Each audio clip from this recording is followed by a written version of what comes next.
पुराणों के लिए कुछ कहोगे, गंगा गायत्री गीता के लिए कुछ कहोगे, संतों के लिए कुछ कहोगे, तो बात ठीक नहीं होगी। ये भी ध्यान रखना। मैं घर में घुस करके काम जवाब मांगूंगा, घर में घुस करके। हाँ, मैं ऐसा संत भी नहीं हूँ कि मैं चुप बैठा रहूंगा। सनातन की ही बात आती है, जब हमारे ही धर्म इतना ज्ञान भी नहीं है। अगर वो क्या नाम बोलते हैं, भोजन की जगह गोबर खाने लगे तो हम मान लें क्या ज्ञान है। मैं तो सीधे साढ़े साठ समाचार में ऐसा भी हूँ। हमारे राम पर, हमारे चौपाई पर, हमारे वेद पुराणों पर अगर कोई गलत बोलेगा तो फिर देखिए बात गड़बड़ हो जाएगी। उसमें कोई गलत बोलने का प्रयास न करे, राजनीति करे। हम राजनीति को तुम्हारी टोक नहीं लगाएंगे, लेकिन हमारे धर्म पर जो तुम्हें इतना अधिकार नहीं है कि तुम्हारे धर्म के लिए, हमारे हनुमान जी के लिए कुछ कहोगे, राम के लिए कुछ कहोगे, रामायण के लिए कुछ कहोगे। महाराज जी हैं ओम हरीश नीनावली जागीर सरकार, जिनकी चर्चाएं भविष्यवाणियों के लिए होती हैं। इनकी भविष्यवाणियां कभी गलत नहीं जाती हैं। तो इन्हीं से जानेंगे कि इनका लखनऊ में कुछ कार्यक्रम होने वाला है, अनुष्ठान होने वाला है। तो कृपा से चलते हैं, इनसे बात करते हैं। महाराज जी, आपका स्वागत है। सबसे पहले अपना परिचय दीजिए। जी, मैं नीनावली जागीर सरकार के नाम से जाना जाता हूँ। नीनावली जागीर सरकार महाराज जी के नाम से सभी जानते हैं। हनुमान जी कृपा से आप सबके दिलो दिमाग में यही नाम चलता है। और हनुमान जी की कृपा से मैं जन्म से लेकर आज तक देश से जन्नत में ही मेरा हर पल जो है पूर्ण समर्पित है। समय के चलते रहते पहला कार्यक्रम मेरा जो जब शक्ति साधना के साथ जब मैं आपके सबके बीच में आया, जनता जनार्दन के, तो पहला कार्यक्रम 90-92 के दशक में हमारा जो है सबसे पहले हमारे देव बाबा, जो हमारे देवराहा बाबा गुरु हैं, हाँ देवराहा बाबा जो हमारे गुरुदेव भगवान हैं, 82-83 के दशक में मेरा उनसे संपर्क हुआ। और संपर्क होने उनके मैं सानिध्य में गया। सानिध्य में जाने के बाद उन्होंने मुझे अपना प्रिय शिष्य मान करके एक लात मार करके मुझे जो है एक शुभ आशीर्वाद दिया था। और वो आशीर्वाद ही उनका हमारे साथ चल रहा है। और उनकी ही कृपा से राम मंदिर पर 90-92 के दशक में जो वहाँ पर जो आज हनुमान जी कृपा से जो 90-92 दशक में हमारे सब संतों के साथ हुआ था, लाठी डंडे गोली का वो सम्मान, तो वो हमारे पैर में गोली भी लगी थी। अच्छा, और कौन से पैर में? बाएं पैर में गोली भी लगी थी हमारे। और क्या नाम बोलते हैं, लाठी देखो यहाँ पे लाठी डंडे लगे थे, यहाँ पे एक लगी है और पीठी में भी थी। तो कहने में जवानी का रोज था तो लाठी डंडे भी खाए, लेकिन उस प्रश्न का जवाब एक ही था कि भाई लाठी मारो, डंडे मारो, गोली मारो, गाली कहो, लेकिन जो है मंदिर यहीं बनाएंगे, ये ना होने पाएगा कि मंदिर ना बने। अब तो मंदिर भी बन गया, भक्तगण भी जा रहे हैं, बहुत ही भीड़ हो रही है भगवान के चरणों में। श्री राम की कृपा है हमारी धरती पर। तो आप भविष्यवाणियों के लिए बहुत जाने जाते हैं। भारत भूमि हमारी जो है बहुत शक्ति भूमि है, देव भूमि है। भारत भूमि कोई साधारण भूमि नहीं है हमारी। भारत सोने की चिड़िया है, थी और रहेगी। और विश्व गुरु भी बनने जा रहा है। ये भी आप दिमाग से अगर कहीं किसी के फंसा हो तो ये मान लेना मेरी भविष्यवाणी को। हनुमान जी के सामने ये बात को मैं बोल रहा हूँ, विश्व गुरु बनकर रहेगा। ये आप भविष्यवाणियों के लिए काफी जाने जाते हैं। आपने कई भविष्यवाणियां भी की हैं जो सफल भी हुई हैं, और आप करने वाले भी हैं। रामचरित पर भी मैंने किया है। आप जो भविष्यवाणियां की हैं, आप वो हमारे जनता को बताइए, हमारे जो व्यूअर्स हैं उनको बताइए। जी, अब बताएं क्या वो आप ही सब लोगों द्वारा चर्चा का विषय बना रहता है। रामचरित पर भी मैंने वो किया था, इसी स्थान पर हनुमान जी की कृपा से इन्हीं के चरणों में मैंने जो है क्या नाम 2 शब्दों का संकल्प लेकर के, प्रभु न राम से टूटना चाहिए, न वेदांत जी का अरिष्टंग होना चाहिए, और जो है बस आप ही के सहारे मेरा जो है संकल्प है। तो हनुमान जी की कृपा से उन्होंने हमारा संकल्प पूरा भी किया। भविष्यवाणी हमारी सिद्ध और सफल हुई, जो आपके नेशनल कंपनियों ने हमारा नेट पर डाला। और वो अगर आप देखेंगे तो उस पर भी होगा, और मैं उसको प्रमाणित मतलब लिखित में दे सकता हूँ जो पढ़ा है उसमें। तो दूसरी भविष्यवाणी हमारी ये भी सिद्ध हुई। इसके बाद शासनिक प्रशासनिक स्तर से जैसे हमारे देश से जन्नत में काम करने वाले हमारे जो देश सेवक हैं, तो उनके लिए भी मैं बोलता रहता हूँ जो भी आता है। 19 में भी भविष्यवाणी, 2014 में भी किया था, 19 में भी किया था। और जो भी आपका नाम खोलकर किसी का नहीं बोलूंगा, लेकिन जो हमारी सेवा शरण सारा समझ गए आपने जो बोला 19 और 14 का, वो सारा लोग समझ गए। अब ये बताइए कि अगली भविष्यवाणी 2024 के लिए आप कब करने जा रहे हैं? और ये 2014-19 तो अभी की बात, 2007 है, 2000 उधर के पीछे के भी बैकग्राउंड में मैं बराबर करता रहा हूँ।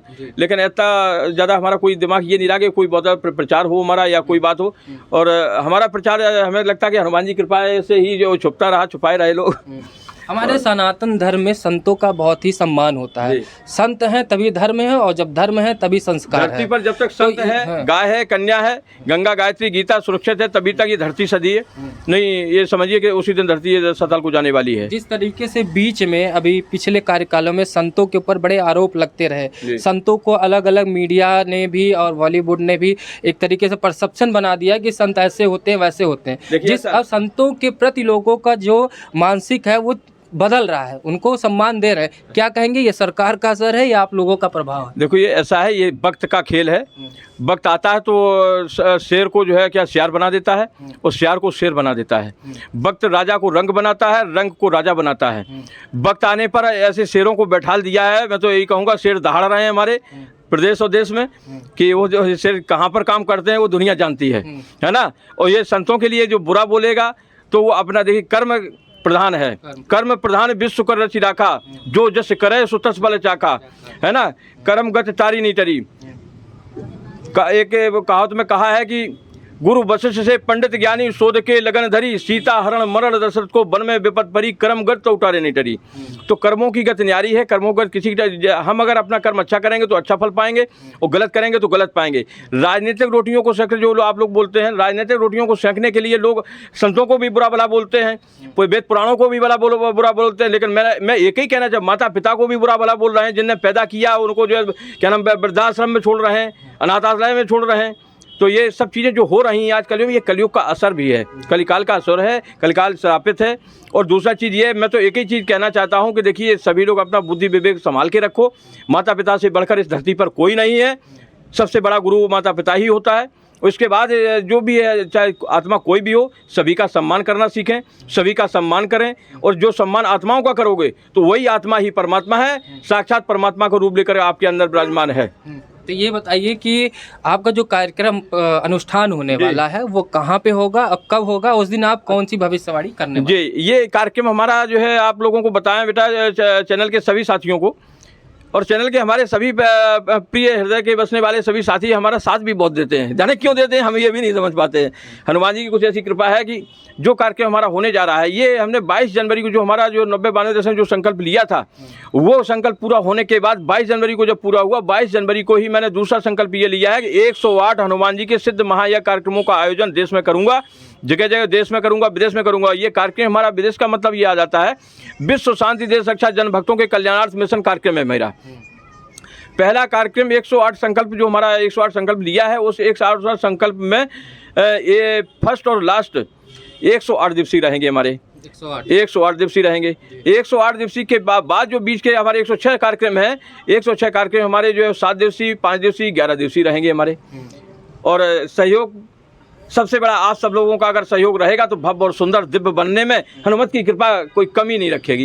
ये तो कृपा इनकी रहेगी। पात्र हैं, ये तो सिद्धियां देते हैं। हाँ, सिद्धियां देते हैं। हाँ, ये बताइए लखनऊ में कहाँ पे होगा ये? अच्छा, लखनऊ में ये कार्यक्रम, तो उस दिन मैंने 22 जनवरी जो संकल्प लिया, उस संकल्प लेकर पहला कार्यक्रम हमारा जो है हमारे योगी रविंद्रनाथ शुक्ला जी हैं, जो ये इस कार्यक्रम के मुख्य आयोजक हैं पहले कार्यक्रम के। और ये कार्यक्रम हमारा देवराव बाबा जो हमारे श्री गुरुदेव भगवान हैं, गुरुदेव भगवान के श्री चरणों में ही ये परिवर्तन चौक जो है देवराव बाबा घाट स्थल पर, उस स्थल पर जो है शुद्ध भव्य गंगा गोमती नदी के किनारे होने जा रहा है।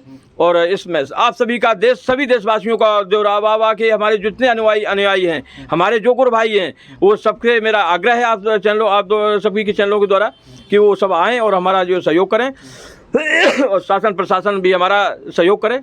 मैं सबसे सहयोग मांग रहा हूँ, सभी हमारा सहयोग करें और करना ना करना आप सभी की इच्छा है, इससे ज़्यादा मैं क्या कह सकता हूँ। वैसे संतों से ज़्यादा राजनीतिक प्रश्न नहीं पूछना चाहिए उनको, लेकिन मैं पूछूंगा आपसे, ये जानना चाहता हूँ, हाँ, ये जानता हूँ कि पुराने ज़माने की बात हो, चाहे राजा महाराजा हो, चाहे लोकतंत्र की बात है, बिना संत के कुछ नहीं चला। राजाओं की नीति भी गुरुओं से चली है। हाँ, तो मैं ये जानना चाहता हूँ राजनीति में जो जिस तरीके से राजनीति चल रही है, वहाँ पर संतों का क्या स्थान होना चाहिए और संतों का क्या सहयोग होना चाहिए कि राजनीति की शुचिता बनी रहे?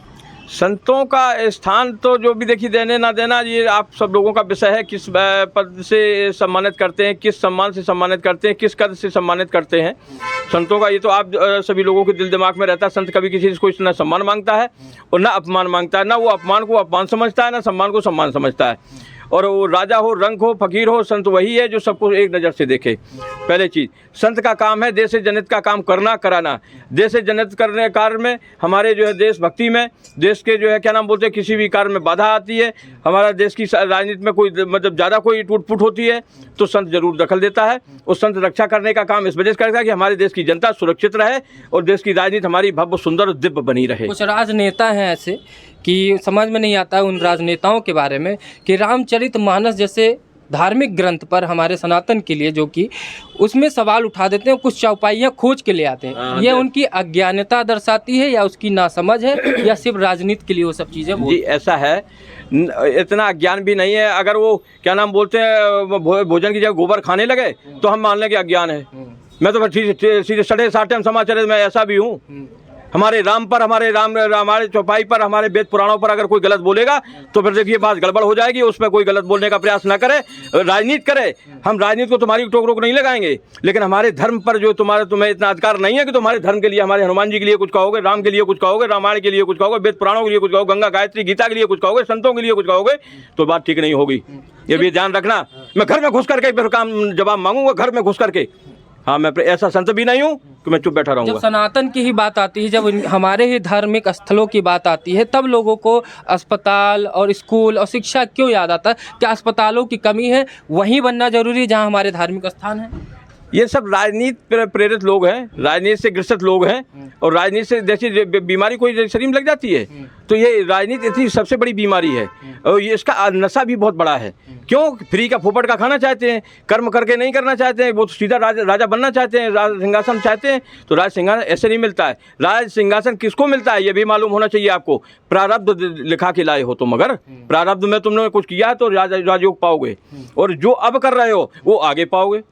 ये हमारा लेख कहता है, हमारे पुराण कहते हैं, हमारे गुरु जन भक्तों के वो हैं, ऋषि मुनियों की सोधे हुए ऐसे विचार हैं जी। तो ये बताइए कि आप ये बताइए कि जो भविष्यवाणी करने वाले हैं, कुछ बताएंगे आप किसके बारे में? मोदी जी फिर से क्या रिपीट करने वाले हैं? अब देखिए ऐसा है बेटा, मैं बस इतना ही कहूँगा, हमारे प्यारे दोस्त, मेरे प्यारे जो है सेवक, मेरे प्यारे देश के भक्त लोग, मैं इतना ही कहना चाहूँगा आप सभी के चैनल के माध्यम से कि अभी मैं किसी प्रकार का कोई नाम नहीं लूँगा। 8 मार्च को सुबह 8 से 9 के बीच में भविष्यवाणी करूँगा भोलेनाथ की कृपा से, और उस दिन जो भी करूँगा मैं स्पष्ट बोलने वाला हूँ। स्पष्ट बोलने के लिए मैं जाना भी जाता हूँ, और निडर और निर्भीक होकर के बोलता हूँ। मुझे किसी बात का डर नहीं है, ना गाली का, ना गोली का, ना डंडे का, ना लाठी का, ना फरसे का। मुझे डर है तो श्री हनुमान जी की कृपा से, राम जी का डर है कि राम जी कहीं टेढ़ी नजर ना कर दें हमारे ऊपर। ये सस्पेंस बना रहने देते हैं। आपको जय श्री राम, आप सभी को भी जय श्री राम। इस वीडियो को यहीं समाप्त करते हैं। महाराज जी हैं, इनकी भविष्यवाणी 8 तारीख को आप लोग जरूर सुनिएगा। सस्पेंस बना हुआ है। इसी के साथ जय